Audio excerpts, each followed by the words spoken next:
आपके साथ एक गवाही शेयर करना चाहता हूँ, ये मेरी व्यक्तिगत गवाही है। 2014 की बात है। मेरी शादी हुई थी, मेरा विवाह हुआ था। I just got married and I think it was only 15-20 days of my marriage. मेरे को 15 या 20 दिन शादी के हुए थे और मैंने कुछ 1 या 2 दिन हुआ था, 2 दिन या 3 दिन हुए थे, मैंने ऑफिस ज्वाइन किया था। मैंने ऑफिस रिज्यूम किया था, कुछ 2 या 3 दिन हुए थे ऑफिस ज्वाइन दोबारा करे शादी की छुट्टियों के बाद। हालेलुया। और उस समय मेरी नाइट शिफ्ट हुआ करती थी। हालांकि मैं कॉल सेंटर में नहीं था, प्रभु का धन्यवाद, पर मैं विदेश के क्लाइंट्स के साथ डील करता था, तो मेरी नाइट शिफ्ट हुआ करती थी और मेरा ऑफिस गुड़गांव में था। और मैं ज़्यादातर रीति से उस समय 2014 में 2014 में अपने 2 व्हीलर अपनी बाइक पर ऑफिस जाया करता था। हालेलुया। और मुझे 2 या 3 दिन ही हुए थे बाइक ऑफिस ज्वाइन करे, और एक दिन जब वो दूसरा या तीसरा दिन था ऑफिस का, मैंने अपनी बाइक निकाली और उस दिन मेरी वाइफ को कुछ अजीब सा लग रहा था और वो कहती आज छुट्टी ले लो। मैंने कहा नहीं, अभी तो ज्वाइन किया है और इतनी जल्दी कैसे छुट्टी ले लूँ, अभी तो 15-20 दिन की छुट्टी ली है मैंने। और वो कह रही कि अगर आज जाना है तो फिर एक काम करो, गाड़ी से जाओ, बाइक से मत जाओ।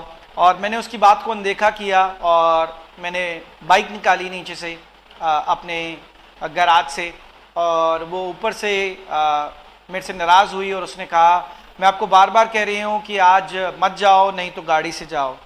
और मैंने कहा इसको पता नहीं आज क्या हो गया है, तो मैंने कहा चलो कोई नहीं, उसका मूड ऑफ हो जाएगा। मैंने बाइक अंदर कर दी गैराज के और मैंने कहा चलो गाड़ी की चाबी फेंको, मैं गाड़ी पे चला जाता हूँ। मैं गाड़ी लेकर निकला ही था, कुछ घर से 10 या 15 मिनट की दूरी पे था। और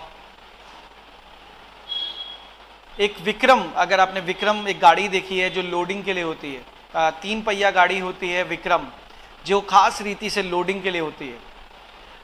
एक विक्रम मेरे साथ साथ चल रहा था और चलते चलते उस गाड़ी के, उस विक्रम गाड़ी के, वो पूरी लोडेड गाड़ी थी, उसमें सामान भरा हुआ था। उस गाड़ी के शॉकर टूटे और विक्रम पलटा और मेरी गाड़ी के ऊपर पलटा। हम दोनों फ्लाईओवर के ऊपर थे और उस विक्रम के लोड की वजह से मेरी गाड़ी स्किड करती हुई बिल्कुल फ्लाईओवर के कॉर्नर एज पर गई और टकरा कर वापस आ गई।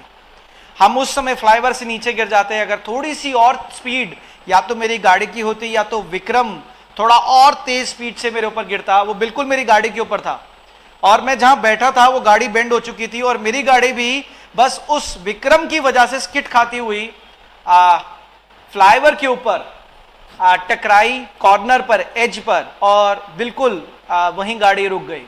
अगर थोड़ी सी मेरी गाड़ी की स्पीड ज्यादा होती या उसकी विक्रम की स्पीड ज्यादा होती तो हम दोनों फ्लाईओवर से नीचे गिर जाते, अपनी गाड़ी समेत। मैं उस गाड़ी से बाहर नहीं आ सकता था क्योंकि विक्रम एक 3 पहिया गाड़ी जो पूरी लोडेड थी, उसके शॉकर टूटे चलती गाड़ी के, और वो विक्रम मेरी गाड़ी के ऊपर पलटी खाकर गिर गया। और मैं कुछ चाह कर भी नहीं कर सकता था क्योंकि विक्रम ने मेरी गाड़ी को कंट्रोल कर रखा था और वो मेरी गाड़ी को घसीटता हुआ लेफ्ट में कॉर्नर की तरफ ले गया और हम दोनों की गाड़ियां टकराई और हम फ्लाईओवर से गिरते हुए बस बच गए। जैसे तैसे बहुत सी भीड़ आई, पहले विक्रम को सीधा किया गया और उसको बाहर निकाला गया। मैं भी गाड़ी पलटी थी तो मैं भी गाड़ी के अंदर फंसा हुआ था। फिर मेरी गाड़ी को सीधा किया गया और मुझे शीशा टूट चुका था गाड़ी का, पूरी एक साइड से गाड़ी खत्म थी और जैसे तैसे मुझे बाहर निकाला गया। ऐसी परिस्थितियों में बहुत से लोगों को गुस्सा आ जाता है, पर मैं आज आपको बताना चाहता हूं कि अगर आप वाकई ही सुसमाचार को फैलाना चाहते हो तो हर एक परिस्थितियों में अपने आप को नम्र और दीन करना सीखो। मैं उस भाई के पास गया, परमेश्वर की आत्मा ने मुझे बात करी कि कुछ मत कहना, उससे सिर्फ ये पूछो कि तुम ठीक हो। मैंने कहा भाई आप ठीक हो? उसके हाथ पैर कांप रहे थे इस हादसे से। और मैंने कहा चलो कोई नहीं, प्रभु का धन्यवाद। देखा जाए तो बहुत नुकसान हो जाता और बहुत हानि हो जाती अगर हम फ्लाईओवर से नीचे गिरते, शायद हम बचते हुए नहीं, प्रभु ने जान बचा दी, बाकी सब ठीक है। वो कह रहा भैया मुझे कुछ समझ नहीं आ रहा, मैं बिल्कुल हक्का बक्का हो गया हूँ। उसके हाथ पैर कांप रहे थे। मैंने उसको फटाफट गाड़ी में बिठाया। मैंने कहा आओ आप मेरे घर चलो, मेरा घर पास में ही है। मैं आपको पानी वानी पिलाता हूँ। हम उसको घर लेकर आए। इतनी देर में मैंने वाइफ को कुछ नहीं बताया था और गाड़ी आने की नौबत नहीं थी। मैंने पापा को फ़ोन किया था और मैंने कहा वाइफ को कुछ मत बोलना कि ऐसे ऐसे हो गया है और आप जल्दी से एक गाड़ी लेकर आ जाओ क्योंकि गाड़ी चलने की स्थिति में नहीं है। उसके बाद पापा आए, किसी के साथ आए, हम घर आ गए। कुछ 1-1.5 घंटा हो गया, वो भाई भी घर आ गया और उसने पापा को कहा कि अगर कोई और होता मुझे मारता कि तेरी गलती की वजह से मेरा नुकसान हो गया या मुझे गाली देता, पर उन्होंने कहा आपके बेटे ने मुझे कुछ नहीं कहा, आपके बेटे ने सिर्फ ये कहा आप ठीक हो। और उन्होंने कहा मेरा घर पास में ही, आप मेरे घर चलो, मैं आपको पानी पिलाता हूँ। उन्होंने कहा जो भी खर्चा होगा मैं खर्चा देता हूँ और अभी देता हूँ। पर एक चीज़ जो मुझे छू गई, मैंने कहा देखो भाई हम मसीह हैं और मसीह लोग ऐसे ही होते हैं, ये हमारा स्वभाव है। फिर मैंने वाइफ को नीचे फ़ोन किया और मैंने कहा देख तू नहीं चाह रही थी ना कि मैं नहीं जाऊँ, ले मैं घर आ गया।